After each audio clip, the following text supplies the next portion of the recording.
Hello, नमस्कार, स्वागत है आप सभी का। मैं धर्मेंद्र आप सभी का नॉलेज बूस्टर फुलवाड़ा चैनल से स्वागत करता हूं। दोस्तों, हम लोग स्टार्ट करने जाने एक सीरीज मैंने आपसे कहा था, पहले एक वीडियो डाला भी था।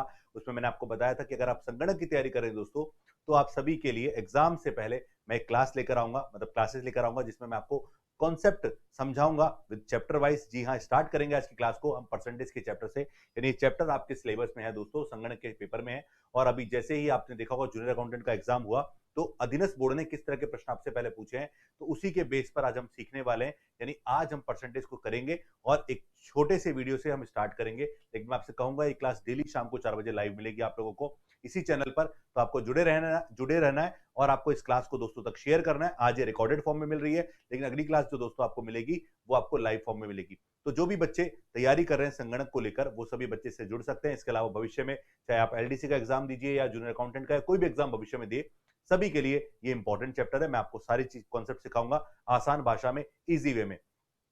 तो मुझे उम्मीद है कि आप इस क्लास को पढ़ेंगे, सीखेंगे और समझेंगे और दोस्तों तक शेयर करना नहीं भूलेंगे दोस्तों। तो स्टार्ट करते हैं क्लास को। तो परसेंटेज का आज भाग नंबर 1 है। कल से हम बात करेंगे भाग नंबर 2 की। यानी कल का मतलब 15 तारीख से शाम को 4 बजे क्लास आपको मिलेगी लाइव इसी चैनल पर। और आपको जुड़ना है, शेयर करना नहीं भूलना है दोस्तों। ठीक है, तो स्टार्ट करते हैं पहले क्वेश्चन के साथ। और पहला क्वेश्चन हमारा दोस्तों क्या है, वो देखो क्या है कि किसी संख्या का 32% उसी संख्या के 17% से 120 अधिक है। क्या कह रहा है? किसी संख्या का 32% जो है उसी संख्या के 17% से क्या है बेटा, 120 अधिक है। तो संख्या का मान क्या है? बचपन से आज तक आपने मैथ्स पढ़ी होगी, बहुत बार पढ़ी होगी और बहुत बार आपने सॉल्यूशन भी देखे होंगे। तो आपको लोग कहते हैं कि इक्वेशन बनाइए, समीकरण बना के करिए। पर मैं कहूंगा कि समीकरण पे ना जाइए, आसान भाषा में जाइए, क्वेश्चन को करिए।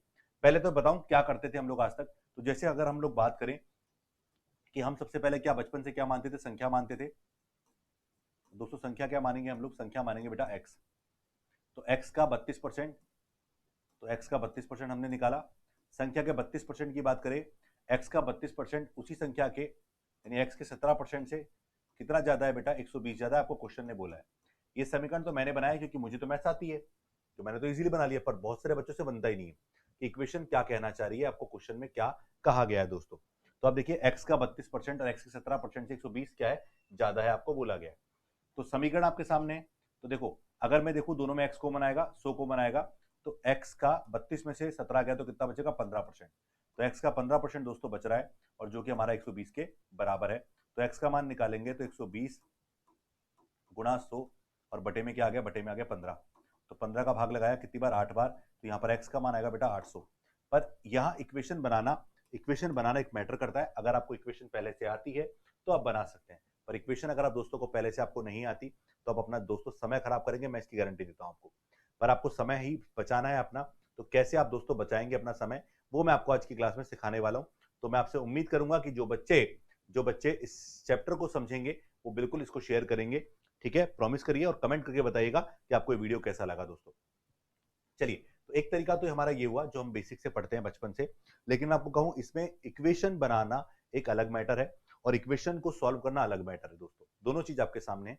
पर मैं आपको बेसिक तरीके से बात करूं तो कैसे करेंगे बेटा। सबसे पहला काम है कि आपको देखो, परसेंटेज की बात कर रहे हैं तो परसेंटेज के हिसाब से हर चीज क्या होती है बेटा? 100% होती है। कितनी होती है? 100%। अब देखो 100% का एक भाग कितना है? 32%। और दूसरा भाग कितना है? 17% आपको बोला गया। तो देखो, अगर हर चीज 100% है तो 100 का 32% ही होता है।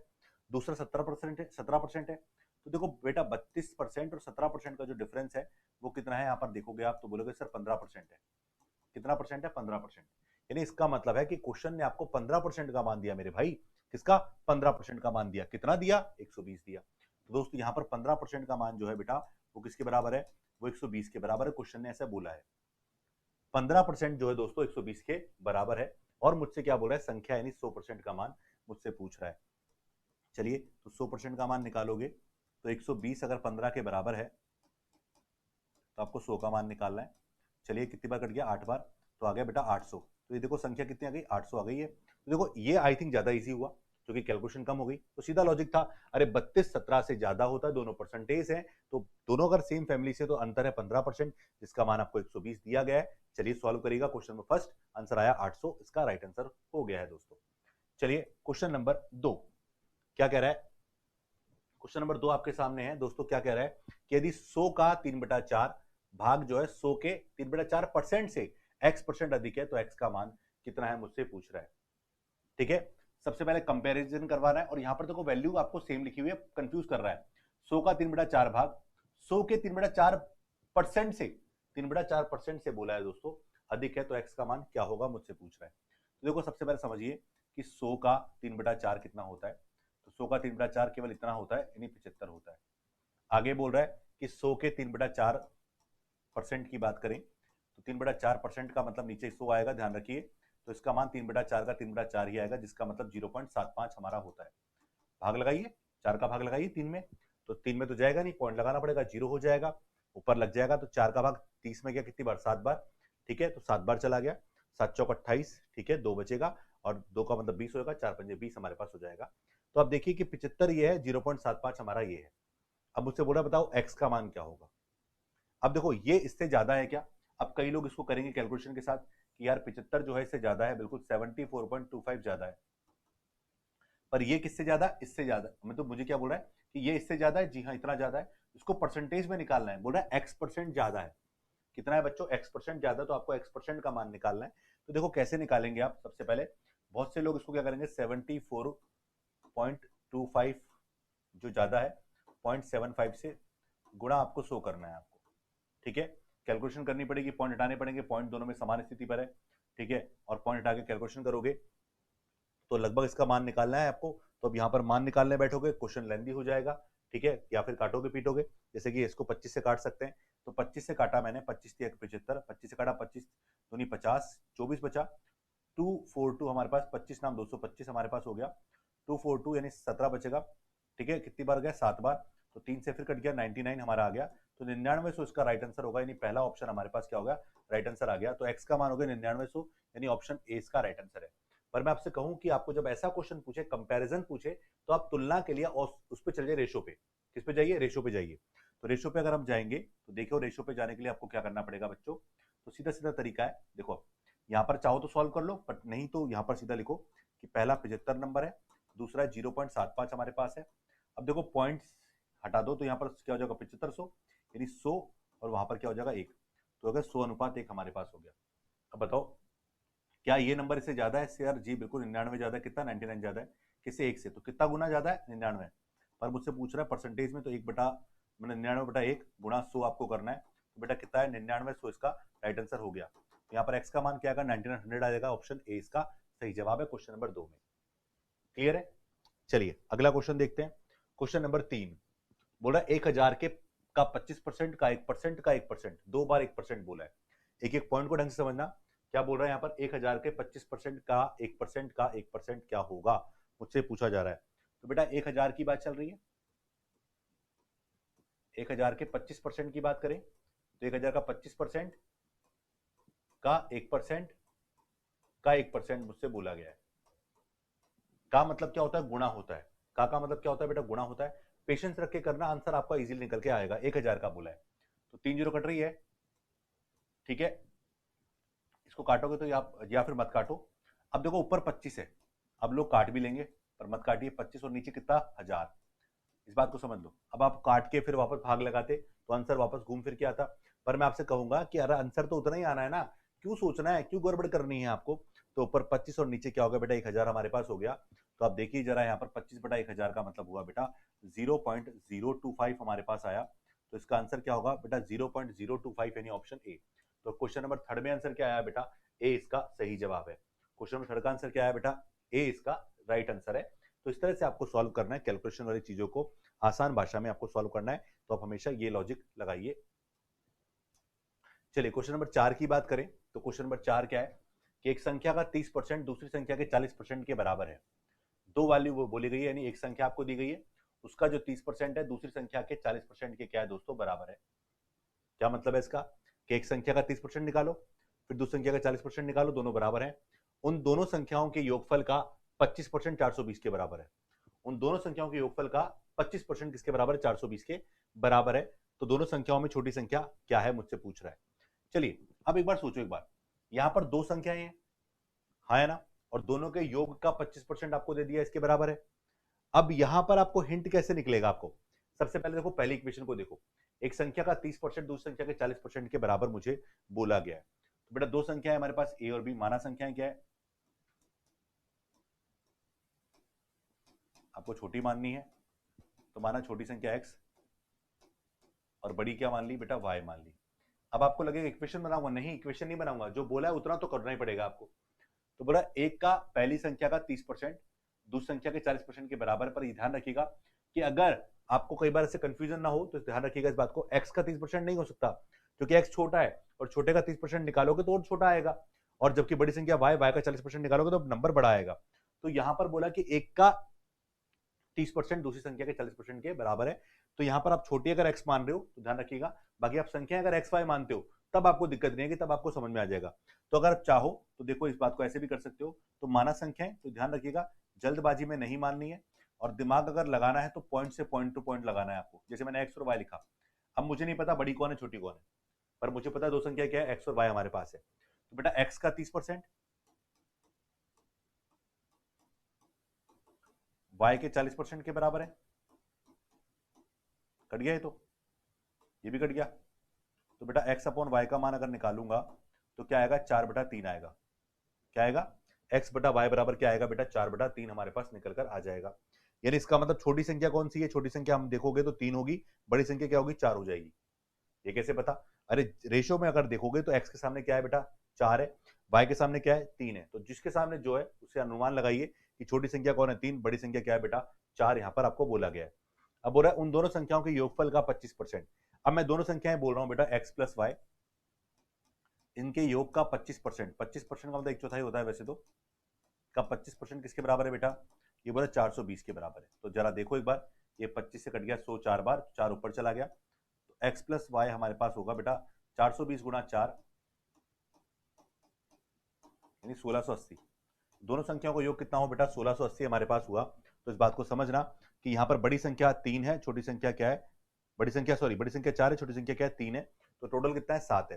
तो यहाँ पर आप देखेंगे कि 7 का मान, अब थोड़ा समझना, स्मार्ट बनना, कि 7 का मान जो है बेटा 1680 के बराबर है। जरा समझना इस बात को, मैं जो आपको समझाने जा रहा हूँ बेटा, मैंने माना बड़ी संख्या क्या है 4, छोटी संख्या क्या है 3, दोनों का योग कितना है 7, तो मैंने माना 7 यूनिट। क्वेश्चन में कितना बोला, 1680, तो बेटा यहाँ पर 7 यूनिट का मान क्या है, 1680 आपको क्वेश्चन में बोला गया है। कितना, 7 यूनिट का मान कितना बोला गया, 1680 मुझे बोला गया है, और मुझसे बोला छोटी संख्या यानी 3 यूनिट का मान निकालना है। तो बेटा 3 यूनिट का मान निकालो,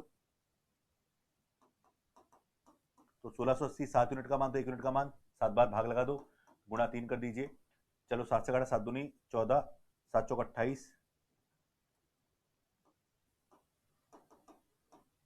तो है 720। तो छोटी संख्या क्या हो गई बेटा 720, यानी ऑप्शन सी।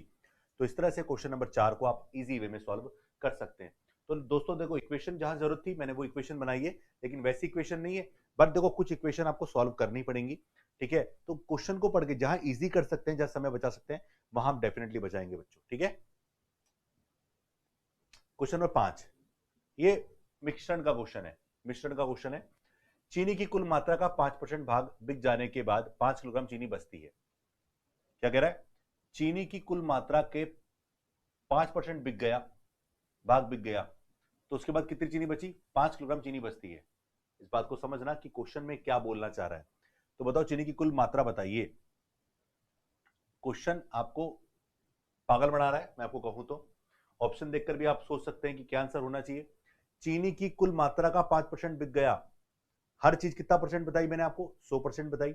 अगर चीनी की मात्रा कुल 100% थी और उसमें से 5% बिक गया, मेरी बात सुनना भाई, माना कुल मात्रा कितनी, अगर मैं लिख दूं आपके सामने,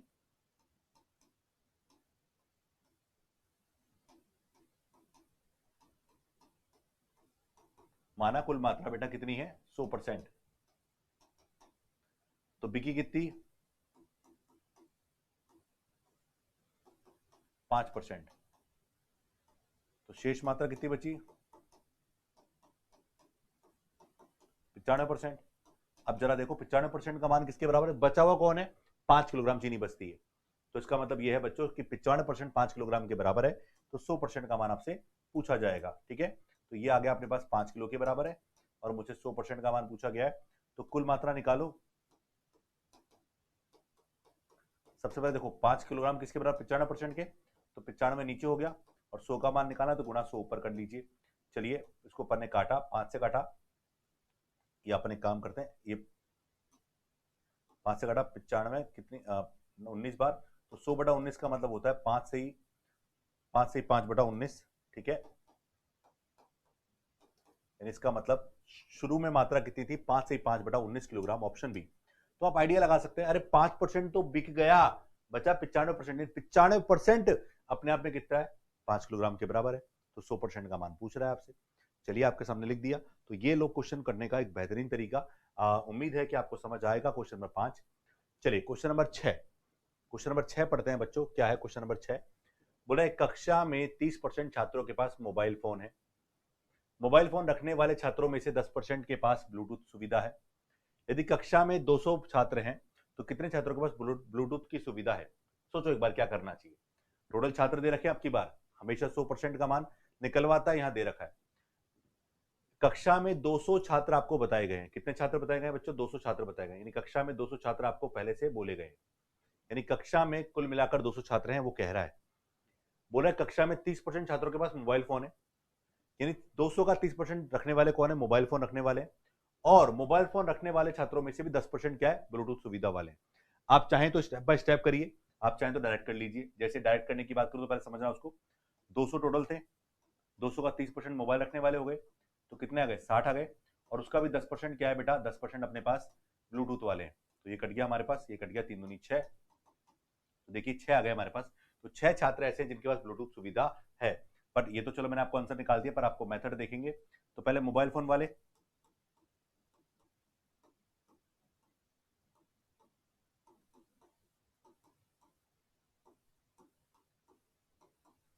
मोबाइल फोन रखने वाले निकालो, तो आप देखोगे 200 का 30% मोबाइल फोन रखते हैं, कितना आएगा? 60। अब 60 का भी क्या बोला? 10%, यानी ब्लूटूथ।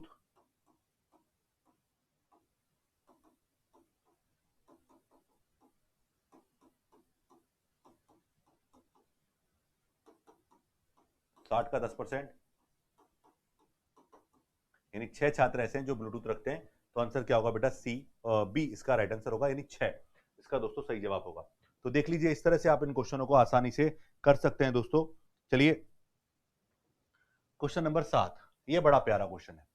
बोले पी का पी परसेंट 36 हो तो पी बराबर होगा। मैं आपसे कहूंगा कि ये क्वेश्चन इंपॉर्टेंट है, इस क्वेश्चन को अच्छे से देखिएगा और छोड़ना नहीं है ऐसा क्वेश्चन अगर एग्जाम में आता है तो। ठीक है, लाइव क्लास में इसके बाद ही क्वेश्चन कंटिन्यू करूंगा। क्वेश्चन नंबर 7 मतलब जो चल रहे हैं हमारे, जो खत्म होंगे आज की क्लास में, उसके बाद ही मैं कंटिन्यू करूंगा। तो आप दोस्तों इस पूरे वीडियो को देखिएगा और बिल्कुल कल की लाइव क्लास में जरूर जुड़िएगा और इस क्लास को शेयर भी करिएगा। क्या कह रहा है? यदि पी का पी परसेंट 36 हो तो पी बराबर है। आप ऑप्शन से कर सकते हैं, जी हाँ, पर आप चाहें तो पहले क्वेश्चन को समझिए कि बोला पी का पी परसेंट, तो पी है उसका भी पी परसेंट निकालोगे तो पी का पी परसेंट यही होता है जिसका मान 36 दिया गया है। पी का पी परसेंट जो है बेटा 36 के बराबर आपको दिया गया है। तो पी का पी परसेंट 36 है, तो मुझसे पूछ रहा है पी का मान क्या होगा। तो बेटा जरा देखो, पी स्क्वायर हमारे पास हो गया, 100 नीचे से ऊपर चला गया, तो 36 गुणा 100 हमारे पास 3600 होता है। आप चाहो तो गुणा मत करो, आप डायरेक्टली क्या करो? रूट करो। स्क्वायर है, हटाओगे तो रूट जाएगा, रूट नहीं जाएगा, रूट जाएगा, रूट बन जाएगा।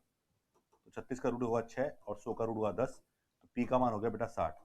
तो आंसर क्या आया? आंसर आया बेटा ऑप्शन सी। मैंने कहा ऑप्शन से कर सकते हो, तो आपने पूछा सर कैसे कर सकते हैं, तो देखो ऑप्शन से कैसे कर सकते हैं। जैसे मान लो पहला ऑप्शन क्या है, मान लो पहला ऑप्शन 3600 है, तो 3600 का 3600% आपको निकालना है।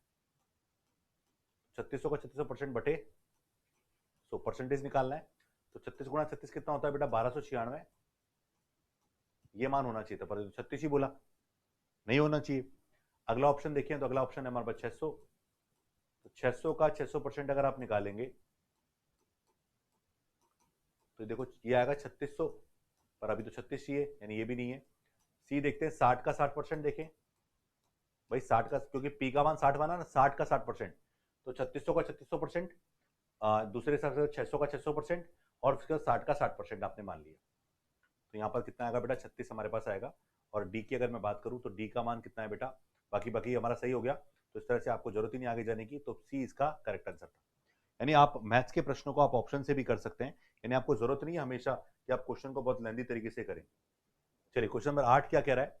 बोल रहा है यदि दूध का मूल्य 60 रुपए प्रति किलोग्राम से बढ़कर 70 रुपए प्रति किलोग्राम हो जाता है, दूध का मूल्य 60 रुपए प्रति किलोग्राम से बढ़कर 70 रुपए प्रति किलोग्राम हो जाता है, तो एक व्यक्ति को दूध की खपत कितने % कम कर देनी चाहिए ताकि खर्च क्या रहे दोस्तों, समान रहे, एज इट इज रहे।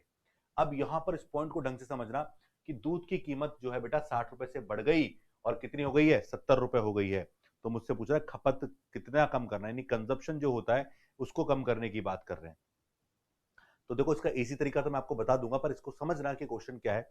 वैसे समझना इस क्वेश्चन को क्या है, जैसे अगर हम माने बेटा, मेरी बात ढंग से सुनना, कि अगर मैं इस क्वेश्चन को समझूं तो क्वेश्चन ये है कि मान लो कि पहले मैं जो भी मैं मतलब खपत था मेरा, यानी दूध को खरीदने का जो हमारे पास खपत था, कंजप्शन कितना मैं खरीदता था वो मुझे नहीं पता, तो मैंने माना 60 रुपए किलो दूध था, ठीक है। अब 60 रुपए किलो को मान लो मैंने 100 किलो दूध लिया, तो कितने का दूध लिया, 6000 रुपए का दूध ले लिया। कितना ले लिया, 6000 रुपए का दूध ले लिया। पर अब की बार मुझे खर्च करने के लिए कितने मिले, 6000 रुपए ही मिले। इस क्वेश्चन में साफ बोला गया है, अरे मूल्य 60 रुपए से 70 रुपए हो गया, यानी अगर मान लो पहले मैं 100 किलो दूध पीता था तो मैं कितने का दूध लाता था, 6000 रुपए का महीने में दूध लाता था, लेकिन अब 70 रुपए किलो दूध मिल रहा है। अब लेकिन वो बोल रहा है खर्च क्या रहे दोस्तों, समान रहे। इसका मैं शॉर्टकट बताऊंगा आपको भी, लेकिन इसको समझिए आप, बहुत पॉइंट का क्वेश्चन है ये, कि बेटा यहाँ पर जब देखो अब खर्चा कितना, 6000, लेकिन 1 किलो दूध का प्राइस कितना, 70 रुपए, तो 600 और 6000 में 70 का भाग लगाओ, तो कितने किलो दूध ला रहे हो आप निकालोगे आप। अब भाग लगाया तो 7 और 2 56, ठीक है, 4 बचा, 7 5 35, तो 85 से ही 5/7 किलोग्राम आप दूध ला रहे हो, ठीक है। यानी आप एक तरह से 600/7 किलोग्राम ही दूध लेकर आ रहे हैं मार्केट से। पहले कितना लाए थे, 100 किलोग्राम। अब आप बोलोगे सर 100 में से तो घटाना पड़ेगा, तो पहले 100 किलोग्राम ला रहे थे, अब ला रहे हो 600/7 किलोग्राम दूध ला रहे हो।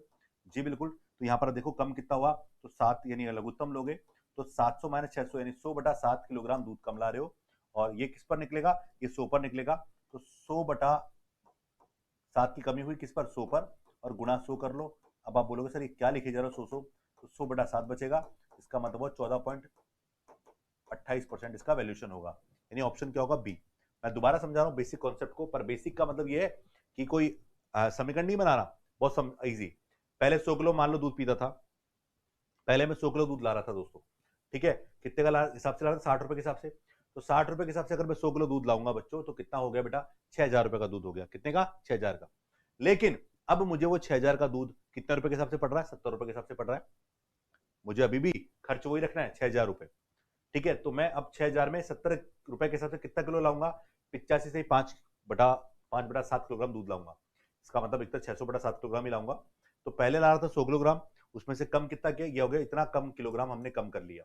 तो ये परसेंटेज में कन्वर्ट करोगे तो 100/7/100 गुणा 100 करोगे तो 14/7 यानी 14.28 किलोग्राम इसका परसेंटेज में क्या गया, ये इसका चेंज हो गया। पर इसको आप सोचो कि इजी कैसे करें, तो देखो बहुत प्यारा तरीका बता रहा हूं मैं आपको। अगर खर्च समान है, आपको हमेशा ऐसे ही करना है, खर्च समान है और आपको जो भी चीज पूछे उससे पहले आपको जो चीज दे रखी है उसके पर बात करें। तो यहां पर आप देखिएगा कि प्राइस जो है बेटा वो पहले 60 रुपए था, तो अब कितना हो गया, 60 से 70 हो गया। कितना हो गया, 60 से 70 हो गया, या फिर ऐसे करें 6 से 7 हो गया, तो ये हमारा मूल्य हो गया। तो बेटा अगर खर्च समान रखना है तो मूल्य का जो रेशो आया है, भाई पहले 6 रुपए का था अब 7 रुपए का हो गया, रेशो में बांट लो इसको, तो इसको जस्ट उल्टा कर लो, तो मूल्य से किस पर आ जाओ, मात्रा पर आ जाइए। तो मात्रा पर अगर आप आओगे तो बेटा यहां से हो जाएगा 7 से 6। इसका मतलब ये है कि पहले मात्रा 7 थी तो मात्रा आ रही 6, तो मात्रा कम हो रही है क्या, जी हाँ, -1 हो गई है। और एक की मात्रा किस पर, पुरानी मानी हमेशा 6-7 पर, पुरानी वाली पर। तो 100/7 कितना हुआ, 14 से 2/7 यानी 14.28%। तो आई थिंक ये ज्यादा इजी हो गया और इससे आपका आंसर बहुत आसानी से निकल कर आ गया। तो आपको हमेशा इस तरह के क्वेश्चनों को ऐसे ही फॉलो करना है और आपको डेफिनेटली मजा आएगा इस तरह के क्वेश्चनों को इस तरह से सॉल्व करने में। चलिए क्वेश्चन नंबर 9 क्या बोला, यदि मनोज का वेतन सुभाष के वेतन से 40% क्या है, कम है। बोला मनोज का वेतन जो है बेटा सुभाष के वेतन से 40% क्या है, कम है, तो सुभाष का वेतन मनोज के वेतन से कितना % अधिक है, मुझसे पूछ रहा है। ये क्वेश्चन भी बेसिक क्वेश्चन है, बहुत बार आता है एग्जाम में, एबी के रूप में आता है, पर यहाँ मनोज और सुभाष को बुलाया गया है। तो क्या कह रहा है, मनोज का वेतन जो है सुभाष के वेतन से, किससे, सुभाष के वेतन से कंपेयर करना है, कम है। तो इसका मतलब अगर मैं सुभाष का वेतन मान लू बेटा,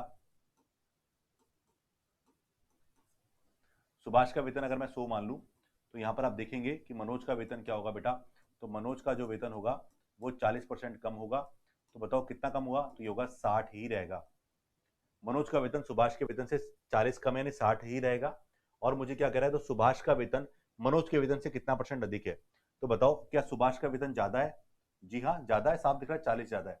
कितना ज्यादा है? सुभाष का वेतन मनोज के वेतन से। यहाँ पर हमेशा ध्यान रखना कंपैरिजन किससे करना है, ये ध्यान रखिएगा। तो यहाँ पर देखिए 40 ज्यादा है, जी हाँ 40 ज्यादा है, किससे? 60 से। तो 40/60, क्योंकि आपको किससे पूछ रहा है, मनोज के वेतन से कंपेयर करना है। तो मनोज का वेतन 60 है तो बटे में 60 रखना है, गुणा 100, काटोगे 2/3, यानी 200/3 का मतलब 66 सही, 2/3% इसका राइट आंसर होगा। चलिए तो आप भाग लगाइए 200/3 में, तो 66 से 2/3 यानी ऑप्शन सी इसका करेक्ट जवाब होगा। तो ये थोड़ा बहुत बेसिक अगर आपको पहले से आपने पढ़ा हुआ है, अच्छे से पढ़ा हुआ है दोस्तों, बिल्कुल मैं तो कवर कराऊंगा ये आप लोगों को बेसिक अच्छे से, लेकिन अगर आपने पहले पढ़ रखा है तो आप इनकी कैलकुलेशन को बहुत आसानी से समझ सकते हैं। तो क्वेश्चन नंबर 9 का आंसर क्या हुआ? 9 का आंसर हुआ ये। बाकी आप चाहें तो काट लीजिए इसको, आप यहीं पर काट लीजिए भाई, काटो 3:5 हो गया। देखो अगर 3 और 5 बोल रहे हो तो बताओ 2 ज्यादा है, 2 किस पर? 3 पर, 2/3 गुणा 100, ऐसे भी कर सकते हैं। देखो 2/3 ही है, तो आप कैलकुलेशन बाद में करो चाहे पहले करो, अगर दिमाग में पहले से है तो बहुत आसानी से कर सकते हो। चलिए क्वेश्चन नंबर 10 क्या कह रहा है? बोला है खिलौने की कीमत 20% बढ़ाने पर, खिलौने की कीमत जो है 20% बढ़ा दी, यानी पहले कोई खिलौना जो भी मिलता था उसको 20% बढ़ाकर अब बेचेंगे हम लोग। तो बोला है खिलौनों की बिक्री की संख्या में 15% की कमी आई, यानी प्राइस बढ़ते ही मात्रा गिरावट आ गई। तो मुझसे पूछ रहा है खिलौने की बिक्री पर क्या प्रभाव पड़ा, मुझसे पूछ रहा है खिलौने की बिक्री पर क्या प्रभाव पड़ा, मुझसे ये पूछ रहा है दोस्तों। तो देखो कैसे करेंगे, जब एक खिलौने की कीमत 20% बढ़ाई हम लोगों ने, तो खिलौने की बिक्री की संख्या में कितना % कमी आ गई? 15% की कमी आ गई है। तो मुझसे पूछ रहा है खिलौने की बिक्री पर क्या प्रभाव पड़ा, मुझसे पूछ रहा है क्वेश्चन नंबर 10। चलिए करें इस क्वेश्चन को। तो कैसे करेंगे जरा देखना एक बार आप। तो देखो कि यहां पर 20% क्या हुई बेटा, कीमत बढ़ी है, 15% की क्या आई है, कमी आई है हमारे पास। मैं इसको दो तरीके से बताऊंगा। पहले अगर हम माने भाई देखो 100 हमारे पास क्या था, पहले मूल्य था, पहले का मूल्य क्या था, पहले का मूल्य 100 रुपए था मान लो, तो अब कितना हो गया, 120 रुपए हो गया। तो अगर प्राइस पहले 100 रुपए था, तब कितना हो गया, 120 हो गया हमारे पास। तो मुझसे खिलौने की संख्या में कमी पूछ रहा है। तो यहाँ पर जो हम मतलब जो बोल रहे हैं बिक्री की है, मतलब बिक्री की अगर हम बात करें तो उससे पहले अपने संख्या में जो हमारे पास खिलौने की संख्या है, तो नंबर ऑफ, यानी अगर हम बात करें नंबर ऑफ टॉयज जो है वो कम हो गए। तो यहाँ पर कितना कम हुआ, 15%, यानी पहले अगर 100 खिलौने बेचते थे तो अब 15 कम का मतलब 85 ही बेच रहे हैं। आप चाहें तो फ्रैक्शन वैल्यू अगर आपको याद हो तो फ्रैक्शन वैल्यू से कर सकते हैं, मैं करवा सकता हूँ। बट मैं आपको इस तरीके से बता रहा हूँ जिससे कोई भी बच्चा जिसको बेसिक मैथ्स नहीं आता और वो करना चाहता है तो ऐसे क्वेश्चनों को इस तरह से कर सकता है। तो इसका मतलब हुआ कि यहाँ पर अगर हम टोटल इनकम की बात करें तो 100 रुपए खिलौने के साथ 100 खिलौने बेचे, कितने के थे, पहले 10,000 के खिलौने बेचे थे, हाँ है ना। अब कितने के बेच रहा हूँ, तो 0 का 0, 12×5 = 60, कैरी 6, 12×8 = 96, 96 और 6 102, यानी इसका मतलब है पहले मैं 10,000 के खिलौने बेचता था तो अब मैं 10,200 रुपए के खिलौने बेचता हूँ दोस्तों। तो यहाँ पर आप देखेंगे कि वृद्धि कितनी हुई बेटा, 200 रुपए की वृद्धि हुई है।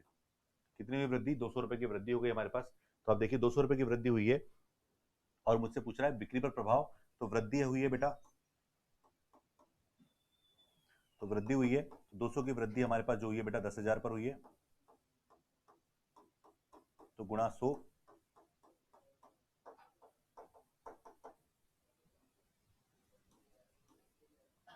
ठीक है। तो सी में क्या आएगा, 2% की क्या हो गई बेटा, बढ़ोतरी हो गई है। तो ये इसका क्या हो गया बेटा, राइट आंसर हो गया। क्वेश्चन नंबर 10 में क्या हुआ, 2% की बढ़ोतरी हो गई है। तो आप देखिए कि किस तरह से हम चीजों को समझ सकते हैं। तो अगर मैं इस क्वेश्चन को करना चाहूं तो जब एक ही चीज पर, यानी देखो बिक्री की अगर बात करें, अगर हम बात करें इनकम की बात करें या खर्चे की बात करें, तो एक चीज पर 2 बार प्रभाव अगर पड़ता है तो आप इस तरीके से करके अलावा आप एक और तरीके से भी कर सकते हैं दोस्तों। जी हाँ, एक और बेसिक तरीके से भी आप कर सकते हैं और बहुत ही आसान तरीका होता है वो वाला, इससे आप कर सकते हैं। तो आप बोलोगे सर कौन सा तरीका होता है, तो जरा देखिएगा। जब भी एक साथ दो चेंज की बात करें आप हमेशा इस वाले फॉर्मूले से भी आप कर सकते हैं। क्या बोल रहा है formula, plus minus x plus minus y plus minus x y बटा 100। यहाँ पर एक्स का मतलब पहला चेंज और वाई का मतलब दूसरा चेंज हमारा होता है। क्या मतलब बेटा, एक्स का मतलब पहला चेंज और वाई का मतलब दूसरा चेंज हमारा होता है। और वृद्धि है तो प्लस लिखिए, कमी है तो माइनस लिखिए। तो देखो जरा, पहला चेंज हमने बोला 20% की वृद्धि हुई तो प्लस का 20, फिर 15% की कमी हुई तो माइनस का 15, और दोनों को गुणा किया तो 20 × 15 बटा 100 अगर हम करें तो देखो आंसर निकाल सकते हैं। जी हाँ, ये कट गया 5 बार, 5 से कट गया 3 बार। तो देखो जरा, ये दोनों एक प्लस का था एक माइनस का, गुणा करोगे तो माइनस का आएगा, क्योंकि एक्स वाई लिखा है, डिपेंडेंट है इन दोनों वैल्यू पर। तो देखो ये हो गया 20 में, देखो मैं लिख देता हूँ पूरा, 20 प्लस का, 15 माइनस का और 3 माइनस का। तो 20 में से क्या चला गया, 20 में से 18 चला गया, तो आंसर कितना आएगा बेटा 2। तो यहाँ पर 2 बच गया। अगर प्लस का बचा है तो वृद्धि होगी, और माइनस का बचा तो दोस्तों क्या होगी, कमी हो जाएगी। तो आप देख सकते हैं इस क्वेश्चन का आंसर क्या है बेटा, सी इसका राइट आंसर है। क्वेश्चन नंबर 10 में सी इसका बिल्कुल सही जवाब है। चलिए क्वेश्चन नंबर 11। अब देखो सेम उसी टाइप का क्वेश्चन है, बट लैंग्वेज क्या है, चेंज हो चुकी है। क्या करें, एक संख्या को पहले 10% बढ़ाया गया, फिर 20% और बढ़ाया गया, यानी पहले संख्या को 10% बढ़ाया गया, फिर उसी संख्या में 20% और बढ़ाया गया, तो मूल संख्या में कुल कितने परसेंट की वृद्धि हुई। यहां पर जब भी ऐसा क्वेश्चन बोला जाता है, इसका मतलब यह है कि उसी पर जब चेंज किया जा रहा है तो हमेशा एक चेंज होने के बाद दूसरा चेंज किया जा रहा है दोस्तों। तो आप देखिए कि पहले 10% बढ़ाया, फिर 20% बढ़ाया, तो मुझसे पूछा कुल वृद्धि मुझसे पूछी जा रही है। तो अब जरा देखिएगा 10%, देखो अभी मैंने आपको बताया जब भी एक साथ दो चेंजेस की बात की जाए हमेशा इस तरीके से आप इसका आंसर निकालिए।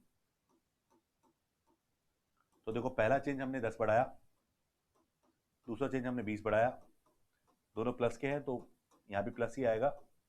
10 गुणा 20 बटा 100 तो 30, और ये हो गया हमारे पास 30 और 2 32।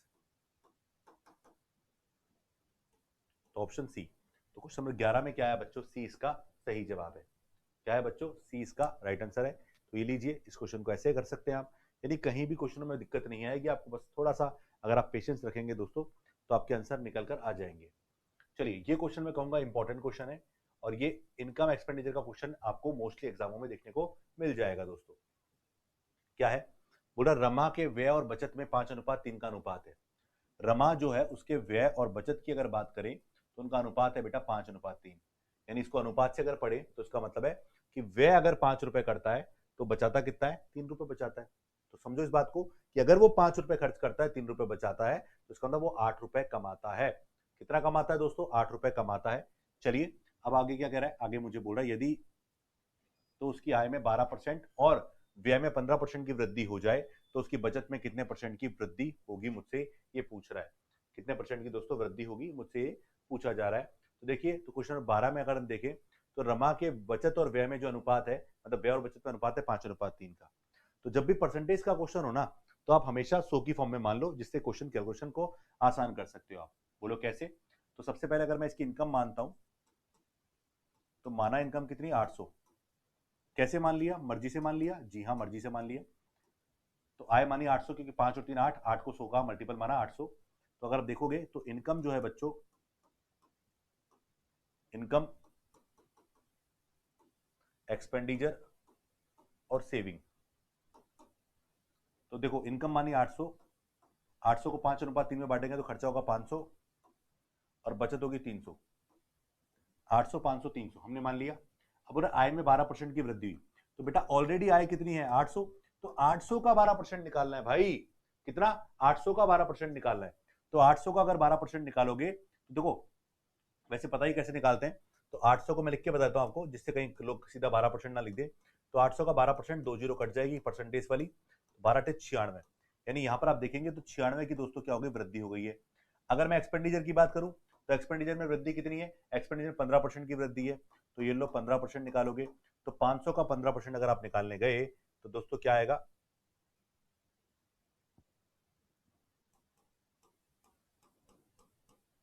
तो 15 5 75 आएगा हमारे पास। ठीक है, तो 75 की वृद्धि यहां आएगी। ऐसे एक एक चीज पर चेंज निकालना है। दोबारा समझा रहा हूं कि इनकम पर 12% का चेंज निकाला, 12% बढ़ गया तो 96 रुपए हो गया, 96 बढ़ गया।